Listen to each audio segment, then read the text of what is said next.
In your mind, well, first off, I guess, when did you find out about Steve? How were you informed?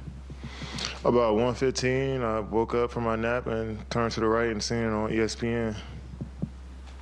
And what were your, initial reaction? Everybody knows what went on this summer, but what was your first thought when you saw that? Shocked. You're always shocked when a move like this happens, but it's normal in the NBA, so it's about getting ready for the game tonight. So it's a quick turnaround always in the league, especially during the season.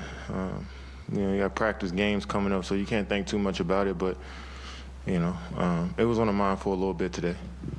For, a guy of your stature, were you consulted at least beforehand? Even though you didn't know for a certainty? No, you could come on. Let's be real, we pros, we're veterans, we had a tough start. It was a rocky year last year, rocky summer. We knew that everybody was being evaluated. That's just how it is in the league, so, I like working with Steve. I like working with the coaching staff. It was a roller coaster the last few years, but, the core of it, basketball, is something that we all love to do, so regardless of who the coach, regardless of, the circumstances, still got to come to work. So I enjoy coming to work with Steve. Kevin, two quick ones for you. Just first, what can you guys do to, close games a little bit better? Just score more. They hit shots. We play good defense. They shot 43% from the field. But you got special players over there like Zach. He can make tough shots. He made tough shots to beat us, you know what I'm saying? So it's a make or miss league. We talk about a lot of other factors in the game, but it's about making baskets, and that's what they did. And second, 6 turnovers. Was that a byproduct of how they were defending you, or is it? Every night I'm going to be guarded by 5 players, so I'm going to turn the ball over. I'm trying to be aggressive, trying to create stuff. The whole team going to guard me throughout the whole season, so get used to my turnovers. Sorry, Sean had said in his conversations with Steve that Steve thought that the team wasn't really responding to him anymore. Do you feel like that was the case? Not from my perspective, but I can't speak for Steve. Kevin, obviously I know how close you and Steve were coming into when you got to Brooklyn. He did too. Why do you think it didn't work for him here? Just a lot of stuff. We didn't have a healthy team, just didn't play well. And that's what happens in the league. Shit happens. So that doesn't take away from Steve's basketball IQ, his, how he teaches the game. I don't think that takes away from anything. We just didn't work out. Have you gotten a chance to talk to him yet? No, not yet.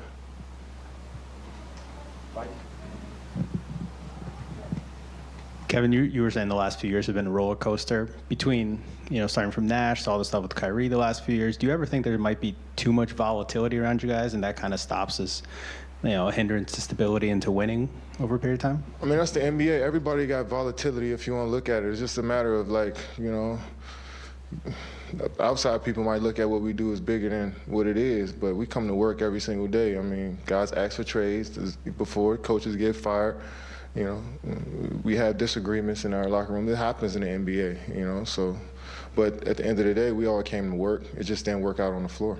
But it seems to have gone beyond just a trade request or guys getting fired, right? Especially with all the Kyrie stuff that's actually kept him off the floor, and now, the last weekend. I'm talking about when we got the team on the court, that type of, we can't control that stuff. But once we're playing basketball, once everybody's in practice on the floor, I think we blocked all that noise out and tried to work as hard as we can. Kevin, I know the coach is Sean's to hire, but you said you enjoyed working with Steve. What do you think are some traits that the next coach should have that would be good for the group? That's tough to answer, right? We just all wanted high IQ. It's just good.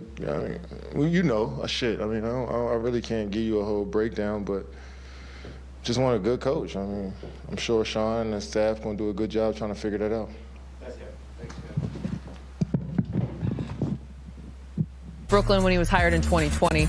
Nash led the Nets to a 94-67 record in 2+ seasons with the team. Now, Nash's tenure in Brooklyn was a stressful one after nearly defeating the eventual champion Milwaukee Bucks in the 2021 playoffs, coming up just a Kevin Durant shoe length short, probably even just a big toe short, right? Brooklyn got swept by the Celtics in the first round last season. This summer, KD requested a trade from the team, but they were unable to find a deal. The Nets beat the Pacers on Monday, but have gotten off to a slow start this season at 2-5, just falling to the Bulls moments ago, prompting the move to find a new head coach. Now, Woj reports that the Nets have already locked in on Nash's successor, tweeting that suspended Celtics coach Ime Udoka has emerged as the likely next Brooklyn Nets head coach, and his hiring could be finalized as soon as the next 24 to 48 hours. Sources tell ESPN Celtics will let him leave for another job. Lots to unpack to both of you. Mark, I'm going to start with you. How did Brooklyn get to this point? Well, there's a lot of steps. I mean, there was Kyrie Irving's lack of availability last season because of the vaccine mandate, but there were also lack of availability issues with Kevin Durant's health, the James Harden trade, and then Ben Simmons not being available. So they clearly all had the right talent, but injuries and chemistry really brought these issues to the forefront where they underachieved. And then, as we know, Kevin Durant wanted out this offseason. He made it be known his misgivings about the direction under the front office and Steve Nash. And I think there was a hope that after canvassing the landscape that there wasn't a better deal out there, that, hey, maybe we can all start anew this season. And clearly that wasn't the case. Totally forgot James Harden was a part of all of this. BT? I'm going to go back to the very beginning of this. When they signed those guys to contracts as free agents. When they got Kyrie, when they got KD, and they got DeAndre Jordan. They came together as a threesome and decided we don't want to go play for the Knicks, which is where we thought everyone was going. KD decides he doesn't want to go back to Golden State. He wants to go try his luck somewhere else. That's how it all began. Without the Nets really trying to recruit them, I mean, they did their own back on their research on it, but it was the idea that, you know what, let's not go to the Knicks. I'm not going back to the Warriors where I won 2 championships and then got injured. I'm going to play for a new franchise. They get there, and the next thing we know, they have a coach in Kenny Atkinson who KD said he liked the way he coached. He was there for, 1 year even? And he's fired. They bring in someone who hasn't coached at all, but KD knew from his days together at Golden State. Now he's gone. So it began back when they decided, when they used their power to go to a franchise they felt they could uplift, and instead it's a drowned, trodden franchise. Seems like a mess right there. And obviously nothing has been finalized just yet. But I think from the coaching standpoint, let's go there. From Nash now to the reported hiring of Ime. Does he bring stability? How does he bring stability? Or is there a distraction that comes with that? There's the thing. He could bring stability from a basketball standpoint. I mean, he was very instrumental in turning the Celtics around last season. But I think you have to keep in mind that as talented as the Nets are, they don't have the same defensive personnel as the Celtics, number one.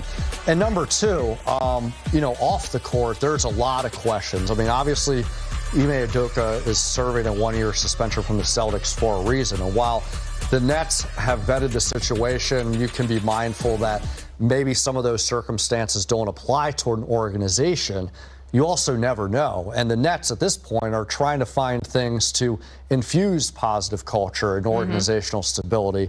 And those things philosophically don't always line with that. So there could be some problems solved, but also some new ones created. Because it's not just about the firing of Steve Nash, to your point. There's so much more here. BT? And the first thing they have to do is explain to their fan base why they decided to hire Ime, if that becomes the case. And then his first press conference, he has to address what happened in Boston. There's no getting around that. And he has to be as honest and open as possible so they can then try and move on. And then you go from that point to saying, what are you going to do with this team defense? But before it gets to that, it becomes, what are you going to do with Kyrie Irving in that situation? And then it probably goes back again to the ownership group. Why did you bring Ime here in the first place? Are you comfortable with that? Sure, he was vetted, but why is he being allowed to coach this team right now? Should he be getting maybe some more help with whatever happened in Boston? I mean, they have so many issues to deal with that I don't know how they turn this around. And as you said, Mark, they don't have great defenders. One of their better defenders is now playing in Denver, right? So they don't have that. They're going to get some guys back, but there's no one you think to yourself that Seth Curry is going to come in and stop someone. He might give you 20, but he's not going to be a defender. They have issues that will take them a lot to get over. I'll put it this way. They won't be winning the NBA championship this year. That won't happen. Which at the end of the day, that is what you set out to do, playing in this league. And having said that,